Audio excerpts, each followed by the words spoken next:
ぐるっと回る。このこれすごいこのオマールエビ。オマールエビすごいね。でかうまそうやこれな、オマールエビ。歩いてうまそうだ。でかいね。なんか歩いてんね。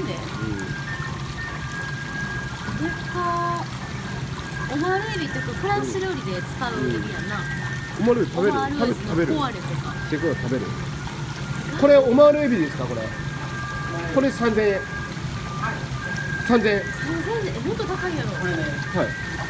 2万9000円。あ、2万9000円。あ、全然違うわ。あ、これは何ですか？これちっちゃいやつ。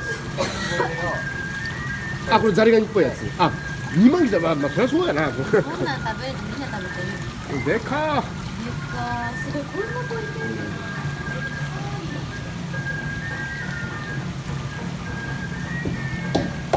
まずイワシも釣れる。イワシすくい場。イワシをすくうんだ。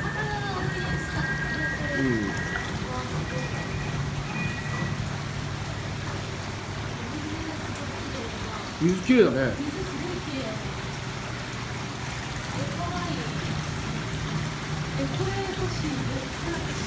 うすごいだね。ここで写真撮って。すごい、これ何？水きれいやな。写真ピース。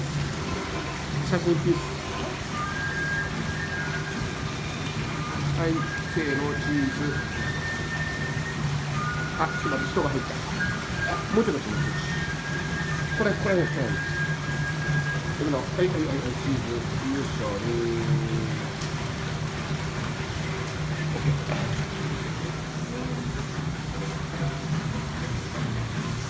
すごいな。赤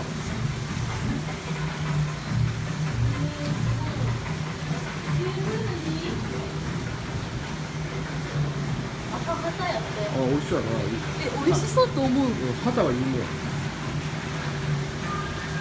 なんか顔が面白いな。出したみたいな。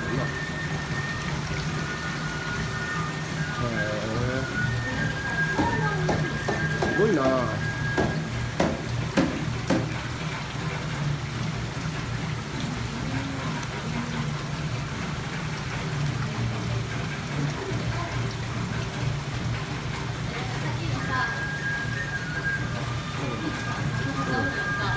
筋肉してるやんか。